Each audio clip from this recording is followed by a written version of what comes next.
Of 1,300 people who still speak one of the oldest languages on the planet, only 300 wake up every day without knowing if they will eat.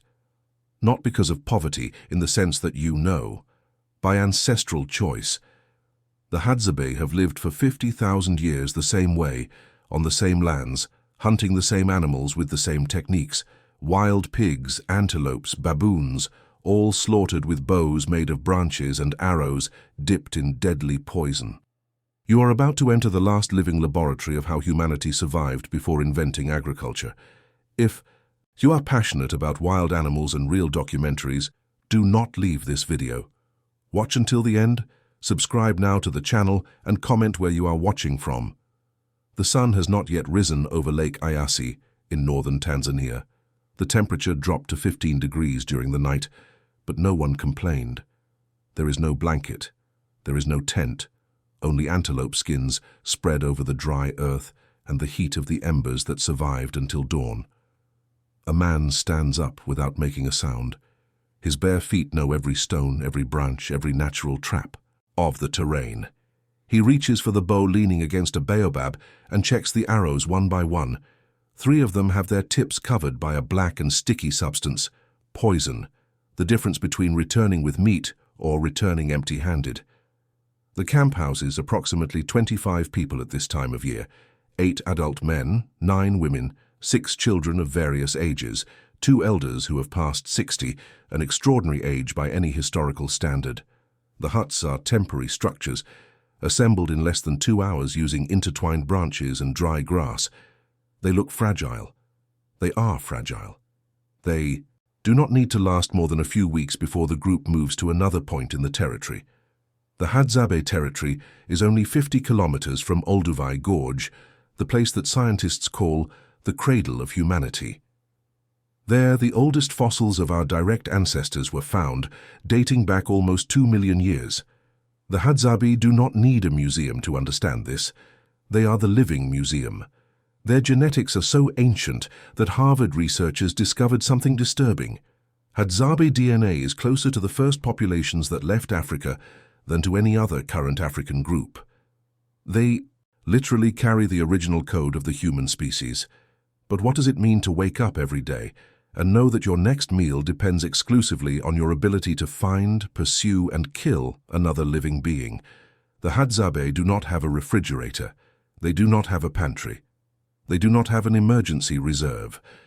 Each dawn begins a search that can last hours or end in minutes, depending on luck, the season, and the direction of the wind.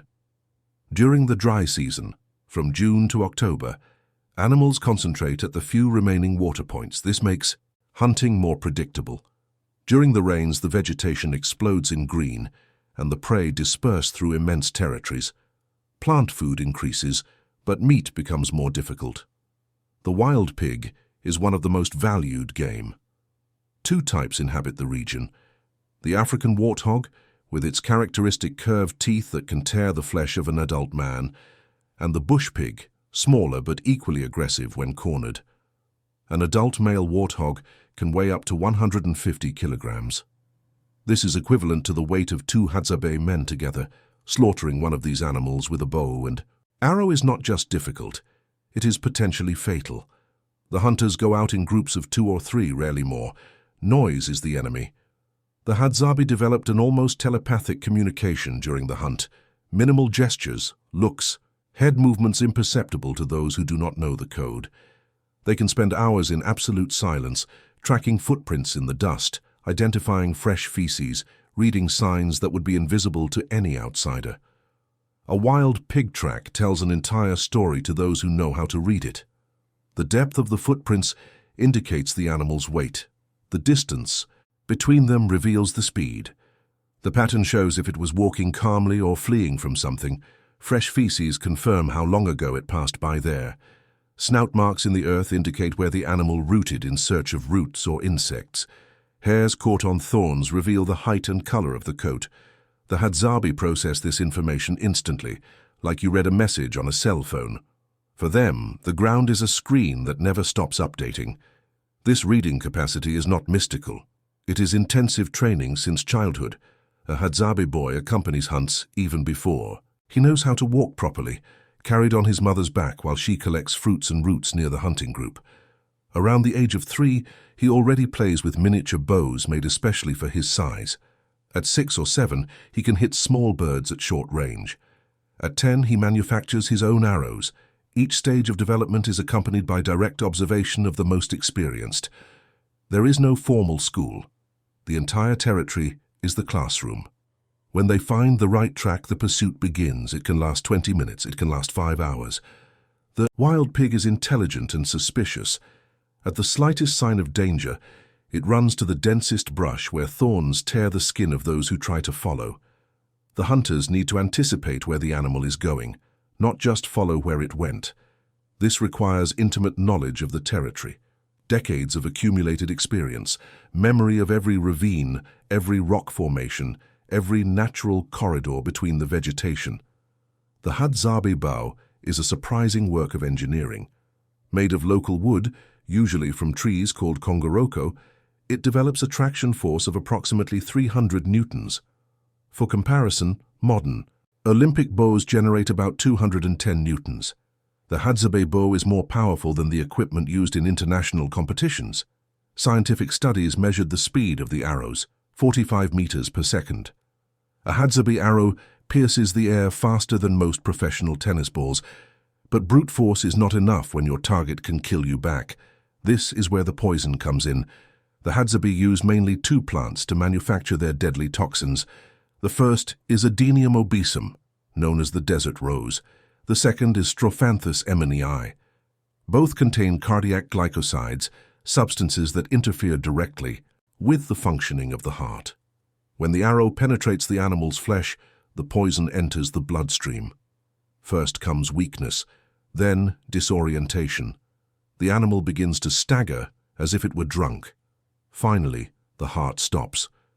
The time varies according to the size of the prey. A small bird can die in seconds. A 100-kilogram wild pig can take more than an hour. During this time, the hunters follow the wounded prey, observing the signs of progressive poisoning. They know exactly when the track begins to get erratic, when the animal stops to rest more frequently, when it is about to fall. The preparation of the poison is a ritual that requires precision and extreme care. The men collect specific parts of the plants, usually the fleshy trunk of the desert rose, which contains the highest concentration of toxins. They bruise the wood until it forms a pulp, boil it in water until the liquid evaporates and a black and viscous substance remains. This paste is applied to the arrow tips, just below the metal tip, never on the tip itself. This allows the arrow to penetrate first, creating the wound, and only then does the poison come into contact with the bloodstream. There is no antidote. A Hadzabe child learns from an early age never to play with the poisoned arrows that are scattered around the camp. An accidental scratch can be fatal. The men handle the poison with respect that borders on reverence. Before applying it to the projectiles, some taste small drops of the blood of the wounded prey to measure the intensity. The more bitter, the stronger the effect. It is empirical science refined by thousands of years of trial and error. Think about what this means in terms of accumulated knowledge. Generations of hunters experimenting with different plants, observing results, adjusting dosages, developing extraction techniques, all this without writing, without a laboratory, without any formal record. The knowledge passes from father to son through direct practice. A Hadzabe boy begins to accompany hunts around the age of 5. At 10, he already manufactures his own bow. At 15, he actively participates in expeditions. At 20, he is considered a complete hunter. The African warthog represents the ultimate test. Unlike smaller prey that flee at the first sign of threat, the wild pig can decide to attack. Its lower teeth grow continuously and sharpen against the upper ones, forming natural blades capable of opening deep wounds. A direct attack on the legs can knock a man down and leave him vulnerable to the following blows. Experienced hunters carry scars that tell stories of almost fatal encounters. The preferred technique for warthogs involves a night ambush. During the dry season, animals need to drink water. The few remaining water holes become mandatory meeting points. The Hadzabe identify these locations and position themselves around them, completely motionless, waiting for the prey to appear. They can spend the entire night crouching among the rocks, enduring the cold, the mosquitoes, the scorpions. The silence is absolute. Any noise can alert the pig hundreds of meters away. The hunters control even their breathing, inhaling slowly through the nose, exhaling soundlessly through the half-open mouth. The slightest cough, the slightest snap of a branch under the body's weight, means hours of wasted waiting. Some veterans can remain in the same position for more than 6 consecutive hours without moving. It is a physical and mental discipline that few modern athletes could match. When the pig finally approaches to drink, the hunter has only seconds to aim and fire. The ideal distance is between 15 and 30 meters. Closer risks being detected by the animal's sharp sense of smell. Further compromises accuracy. Moonlight, when it exists, helps with aiming. On the darkest nights, hunters depend almost exclusively on hearing to locate the prey and on muscle memory to hit the shot. If the first arrow hits the target, the wait begins. If it misses, the warthog disappears into the darkness, and hours of positioning are lost. The success rate varies enormously. Veteran hunters hit approximately 7 out of 10 shots at medium distances. Young people still in training can miss more than half. The difference between one and the other often determines whether the camp eats meat that week or survives only on roots and fruits. How is it possible that a people live like this for 50 millennia while all the rest of humanity has changed radically? The answer lies in the geography. Lake Eyasi occupies a depression of more than 1,000 square meters in the Rift Valley, surrounded by volcanic escarpments and rugged terrain. For centuries, this natural barrier protected the Hadzabe from invaders. When the German colonizers arrived at the end of the 19th century, the Hadzabe simply hid. When the British took over after the First World War, they tried to force them to settle and plant. They failed. When the independent Tanzanian government offered land and agricultural tools, the Hadzabe accepted politely, abandoned everything in a few weeks, and returned to the bush. This does not mean they live isolated from the modern world. The Hadzabe have traded with neighboring tribes for centuries. They exchange skins and meat for metal tips for their arrows. Originally, they used bone or stone. The transition to metal happened gradually, probably in the last 200 years. Today, the tips are made from large nails or scrap metal, cold-hammered until the desired blade is formed. It is a practical adaptation that has not fundamentally altered the way of life. The bowstring has also changed. Formerly made of animal tendons, it now frequently uses commercial nylon obtained through trade with neighboring agricultural tribes like the Datoga. Nylon lasts longer and resists moisture better. The Hadzabe see no contradiction in adopting modern materials. If it works better, they use it. What they do not give up is the fundamental principle: hunting, gathering, sharing, moving freely. The sun is high when the group of hunters returns to the camp. 3 men. A bush pig of approximately 40 kilograms hanging from a branch that 2 of them carry on their shoulders. The third comes behind, watching. Blood still drips from the wound in the animal's flank. The arrow entered just behind the shoulder, piercing the lung. The poison did the rest. It took a little over an hour for the pig to finally fall. The camp goes into immediate motion. The women prepare the fire while the men begin to process the carcass. There is no specialized butcher. Every adult man knows how to dismantle an animal. The first cut removes the skin, which will be stretched and dried for later use. It can become a bag, a case for arrows, or trade material with neighboring tribes. The second opens the abdominal cavity to remove the organs. The intestines are emptied and cleaned. The stomach will be used as a container for water or fat. Nothing is wasted. Absolutely nothing. Even the bones have utility, whether as tools or as raw material for other artifacts. The whole process takes less than an hour when executed by experienced hands. The children observe every movement, absorbing techniques they will use for the rest of their lives. An 8-year-old girl already knows which parts are edible immediately and which need special preparation. A 10-year-old boy can identify diseased organs that can contaminate the meat. This practical anatomical knowledge surpasses that of many biology students in developed countries. There is a hierarchy in the distribution of meat. The hunters who actually slaughtered the animal have the right to certain parts considered special. The heart, the kidneys, the liver, the tongue, the genitals. These portions are called epime, a term that also designates the adult men who have already killed. Large game. A young Hadzabe only becomes epime after his first large prey. Generally, this happens around the age of 20. Before that, he cannot participate in the ritual meals where these noble parts are consumed. But the rest of the meat belongs to everyone. Literally everyone. There is no concept of individual ownership over food. The most skilled hunter in the group receives the same portion as the most inept. The newborn child has an equal right to that of the most respected elder. This system of radical sharing is what has maintained social cohesion for millennia. No one accumulates. No one goes hungry while another eats too much. Inequality simply makes no sense when your survival depends directly on cooperation. Observe what happens when a single hunter gets an especially large prey. A buffalo, for example, or a giraffe. Animals of this size provide enough meat to feed 30 people for several days. But the Hadzabi have no way to preserve this excess. They do not know enough salt to cure. They do not have containers to smoke properly. So what do? They move the entire camp near the carcass. They eat everything they can in the first days. They share with neighboring groups that appear attracted by the news. And when the meat runs out, they move on. This nomadism is not erratic. The Hadzabe know their territory like you know your house.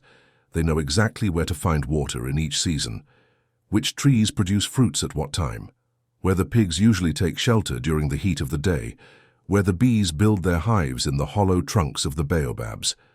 This intimate knowledge of the landscape is transmitted orally, through stories and direct experience.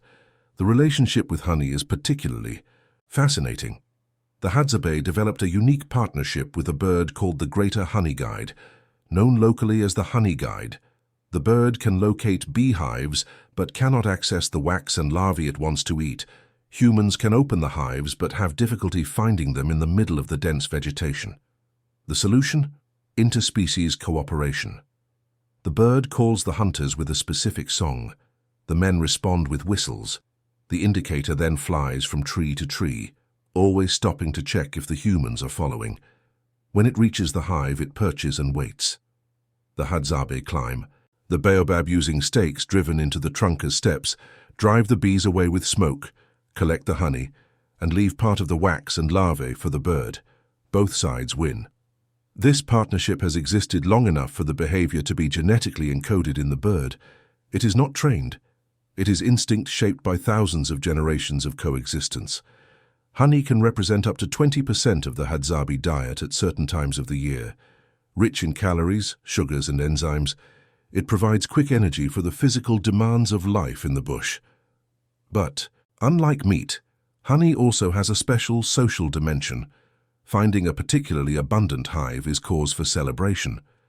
The discoverer gains temporary prestige, although the harvest is equally divided. You might be thinking that this life of constant hunting is brutally exhausting. Scientific data tells a different story. Researchers from Duke University spent years measuring the caloric expenditure of the Hadzabi with state-of-the-art equipment. The results shocked the scientific community. Despite walking on average between 6 and 15 kilometers a day, carrying bows, arrows, slaughtered prey, and children, the Hadzabe spend approximately the same amount of daily calories as sedentary adults in industrialized countries. The human body adapts. The more active you are regularly, the more efficient your metabolism becomes. The more you stay still, the more calories your body wastes trying to maintain basic functions. This overturns the common narrative that our ancestors lived miserably difficult lives until we invented civilization. The Hadzabi work significantly fewer hours per day than the average modern worker. Their mornings are dedicated to hunting or gathering. Their afternoons often involve rest, socialization, tool-making. There is no boss demanding productivity. There is no business hours. There is no weekend because there is no work week from which to rest. The social structure is radically egalitarian. There is no formal leader. Decisions are made by informal consensus. If someone disagrees with a group choice, they simply leave and join another camp. There is no punishment. There is no resentment. The fluidity is total. Marriages happen without formal ceremony. Divorces too. Children belong to the community as much as to the biological parents. Any adult can discipline or feed any child. This absence of hierarchy confuses external observers accustomed to clear power structures. Who decides when the camp moves? Everyone and no one. Someone suggests that hunting is scarce in the current region. Others agree or disagree. The conversation continues until a direction emerges that the majority accepts. Those who disagree can follow the group anyway or leave alone. There is no formal voting. There is no authority to impose decisions. Cohesion comes from practical interdependence, not from laws or punishments. Conflicts, when they happen, rarely escalate to physical violence. The most powerful weapon in a Hadzabi society is reputation. A man who does not properly share his catch, who lies about his abilities, who treats the weak poorly, gradually loses the respect of others. People stop wanting to hunt with him. Women avoid relating to him. In an environment where cooperation is literally a matter of life or death, being ill-regarded by the group is equivalent to a sentence of exile. This fluidity extends to tribal identity itself. The Hadzabe have no origin myth that separates them from other peoples. Over the centuries, they have incorporated individuals from neighboring tribes who chose to adopt their way of life. Farmers ruined by droughts, herders who lost their flocks, even fugitives from conflicts in other regions. If you live like a Hadzabi, hunt like a Hadzabi, speak the language and follow the customs, you are a Hadzabi. Biology matters less than practice. The Hadzane language is possibly one of the oldest still spoken in the world. It contains click sounds that do not exist in practically any other language outside Southern Africa, where the Khoisan peoples use a similar system. But linguistic analysis confirms that Hadzan has no relationship with the Khoisan languages. It is an isolate, a relic from when human linguistic diversity was incomparably greater than today. To a wild pig, none of this matters. The animal does not know it is being pursued by the last direct link to human prehistory. It does not know that the arrow that hits it carries poison developed over more generations than any modern medicine. It does not know that its meat will be divided according to principles of equity that Western philosophers still try to define in theory. The pig just flees, hides, eventually falls, and the Hadzabi just continue. But for how much longer? In the last 50 years, Hadzabi territory has shrunk by 90%. Farmers occupied the fertile plains. Datoga herders brought thousands of head of cattle that compete with the wild. Fauna for water and pasture. Onion plantations spread along the shores of Lake Ayasi, transforming hunting areas into irrigated agricultural fields. Every hectare converted to agriculture is 1 hectare less to hunt. Every herd that passes scares away potential prey. Every well drilled for irrigation dries up the natural sources on which the animals depend. The pressure is constant and comes from all directions. From the north, tourism expansion linked to the Serengeti National Park and the Ngorongoro crater attracts infrastructure investments that fragment the habitat. From the south, agricultural tribes like the Isanzu advance gradually in search of new, cultivable lands. From the east, Datoga herders need increasingly larger pastures for their growing herds. The Hadzabe are literally squeezed in the middle. The irony is brutal. The Hadzabe have lived for 50 millennia in this region without ever exhausting its resources. They never deforested. They never polluted. They never exterminated species. Their ecological footprint is virtually zero, and now they are pushed to the margins by peoples whose destructive practices require constant territorial expansion to compensate for the exhaustion of what they already occupy. The Tanzanian government recognized formal territorial rights to the Hadzabe in 2011, guaranteeing more than 20,000 hectares in the Yaeda-Chini region. It was an important but insufficient victory. The guaranteed territory represents a fraction of what their ancestors roamed freely.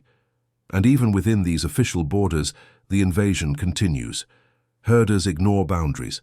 Poachers with firearms decimate prey populations. Oversight is precarious when it exists. Some Hadzabe have abandoned traditional life. They work on neighboring farms for minimum wages. They sell handicrafts to tourists who arrive in air-conditioned jeeps. They pose for photos in exchange for tips. They learned that the outside world values their difference as a spectacle more than as a legitimate way of life. For many young people, the seduction of clothes, cell phones, and motorcycles is stronger than the call of the bush. Of the 1,300 Hadzabe that exist today, only 300 to 400 still live exclusively by hunting and gathering. It is these who wake up before dawn, check their poisoned arrows, and go out in search of wild pigs without any guarantee of success. It is these who sleep under the stars, share every bit of food, and move their camps according to the seasons. It is these who preserve knowledge that no book has ever properly recorded. The Hadzabe do not accumulate goods because they do not need to prove anything to anyone. They do not store food because they trust that the land always provides. They do not build permanent houses because freedom of movement is worth more than walls. For 10,000 generations, this people has resisted empires, colonizers, missionaries, and governments that tried to transform them into farmers, into Christians, into well-behaved citizens. All failed. Perhaps what most bothers the modern world about the Hadzabe is not their material poverty. It is the fact that they seem genuinely happy without anything we consider essential. Scientific studies from Duke University confirmed something disturbing. Despite walking kilometers every day hunting and gathering, the Hadzabe spend the same amount of calories as sedentary people in air-conditioned offices. The human body adapts. What does not adapt is the soul suffocated by excess comfort. The next time you open a full refrigerator at 3 in the morning, complaining that there is nothing to eat, remember, there is a people that wakes up before the sun, walks barefoot over stones, faces snakes and scorpions, manufactures poison from plants, tracks wild pigs for hours, and still considers every meal a shared blessing. The Hadzabe are not relics of the past. They are a mirror that shows how much we lost while we were gaining.